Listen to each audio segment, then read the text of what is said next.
and small place. I can pick up a phone and make a call to anyone from Kosovo to Manila to Barcelona and Peru. I could be ordering a phone charger from Venezuela on Amazon, all while sitting at my Chinese desk and wearing clothes that were made in Bangladesh. Each of those countries has a history of their own. Culture, people, a faith tradition that we think too little about, if ever. In an increasingly globalized society, we see that it is not just these clashes of culture, but differences of religious opinions that dominate our newsfeeds. In a Western country like America that has a decidedly chilling attitude towards Muslims and Islam, it falls to us, as Muslims in America, to lead by example rather than through words alone. It becomes all the more important that we lead by this example rather than simply lip-syncing to hadith. Today, we'll explore the necessity of an interconnection between Islam and other faiths and how a positive interconnection will only help to support our community. What with Islam's unjust and rather bad reputation in the West, it becomes ever more vital that we are the ones maintaining Islam's relationship with other religions.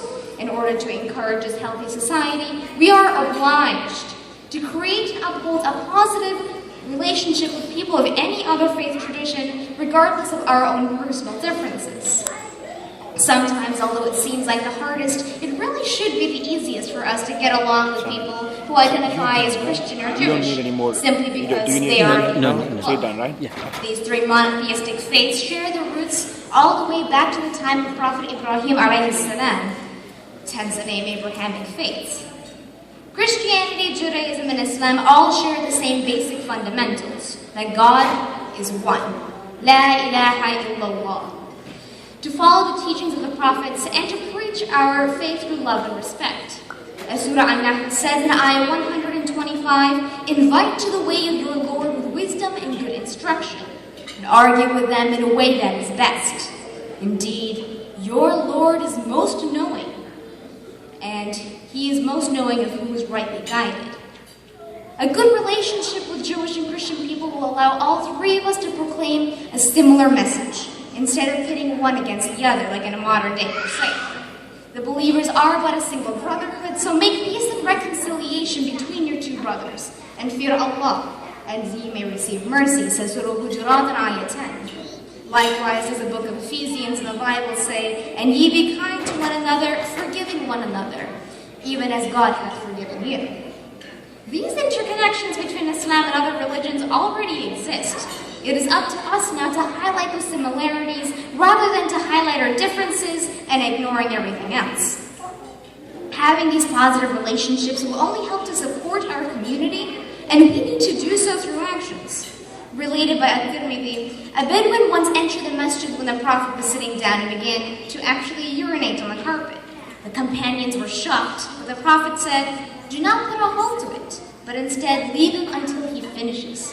Imagine our own personal reactions if someone came into our own masjid and tried to do something like that. But instead, once the man had finished, the Prophet compassionately explained that the mosque was not a place where one could throw such filth, but rather it was a place for the glorification of Allah, recitation of Quran, and the glorification of prayer.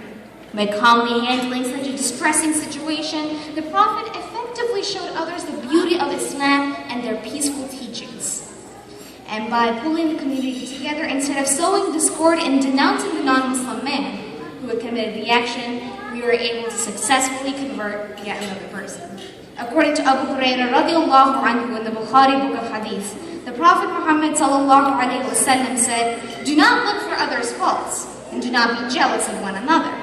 And do not hate one another, O worshippers of Allah. Be brothers as Allah has commanded you. By being the brothers that Allah has commanded us, we can show the true nature of Islam to those around us and be the captain of our own ship rather than giving media the helm.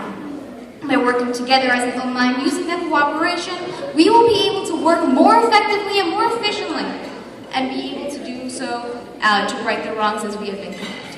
And so while differences of opinions regarding religions will most likely exist for forevermore, we can help mitigate it by learning how to diffuse hostile situations. By doing so, we help to promote a positive interconnection, not only between Muslims, but also between Christians, Jews, and others. Whereas Surah Al-Kafirun states, say, O disbelievers, I do not worship what you worship, nor are you worshippers of what I worship. Nor will I be a worshipper of what you worship, because for you is your religion, and for me is mine.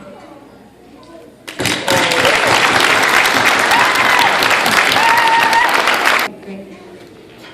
My name is Wajida, and I'll be giving a speech on the universality of Islam.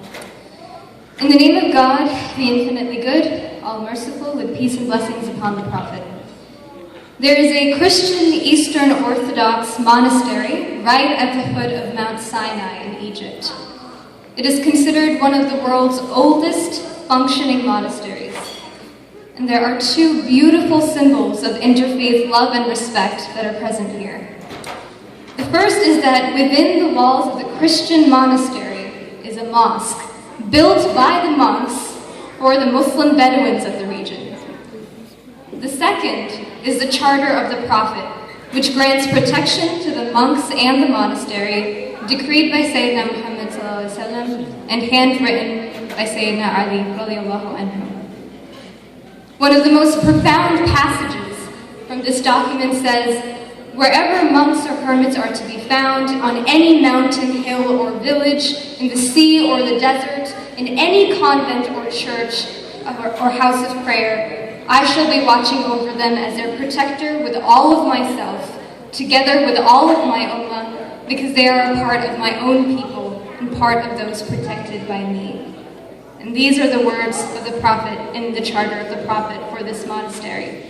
And what's amazing is that Muslims don't even believe in monasticism. There are no monks in Islam, but the Prophet granted protection to this place. And it's a beautiful illustration of the Quranic injunction in Surah Ankabut, verse 46, in which God tells us, "Do not dispute with the followers of the book except by what is best. وَلَا تُجَادِلُوا أَهْلَ الْكِتَابِ, the people of the book, إِلَّا بِالَّتِي إِلَّا هِيَ أَحْسَنُ." And ahsan comes from the root hasana, which means good and beautiful. So do not have a discourse with them except about that which is beautiful. So now compare this beautiful image with the harsh reality of the world and the Muslim attitudes today. The Prophet of Islam has numerous examples from his life that showed his compassion, empathy, attitude towards intellectual discourse, and alliance between religions. In today's world, it's full of exclusivism. My country over everyone else. My multi-billion-dollar company over Mother Nature. Myself over you. And writers such as Sayyid Hussein Nasr, Reza Shah Kazemi have written a great deal about this, so I'd encourage anyone to pick up one of their books. But I'll tell you a story that illustrates his exclusivism, and it comes from the ego, the lower self. There are these two Iranian scholars that once were discussing religion, and one of them asked the other, "Who goes to paradise?" And the other one, who is well known for his sense of humor, he said, "Well, it's very simple. First, all religions other than Islam are obviously false, so they're going to be thrown to hell. That leaves Islam. But among the Muslims, some are Shiites and some are Sunni. And we all know that the Sunnis have strayed from the straight path, so that leaves just the Shias. And among the Shias, there are the common people and there are the ulama. And we all know the common people don't care about God, so they'll also be thrown to hell. So what's left? The ulama. But the ulama have become ulama to lord it over the common people. They've done it for their ego. So they'll also be thrown to hell. So that leaves you and me, and I'm not so sure about you." So the point here is that exclusivism denies compassion to the cosmos. But if we were to look at the Quran and the Sunnah as examples of universalism, we will understand that universality of revelation is fundamental to our creed as Muslims. Since the beginning of human history, the first human being the Prophet Adam alayhi salam, God has been sending revelation to mankind. And the revelation didn't gradually become perfect. It was perfect from the beginning. So from the start, the revelation was that there is only one God and none other.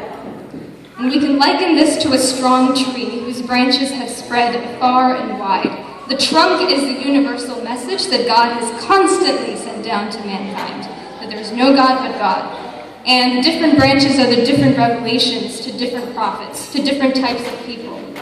So sometimes from the point of view of the rightmost branch of the tree, we can't see or relate to the branch on the top of the tree. But in all, they are part of the same tree. As God said in Surah 10, every nation has its messenger. And in Surah Baqarah, say, we have faith in God and in that which has been sent down to Abraham, Ishmael, Isaac, Jacob, and the tribes, and that which was given to Moses and Jesus and the prophets by the Lord. We make no distinction among any of them, and to him we have submitted.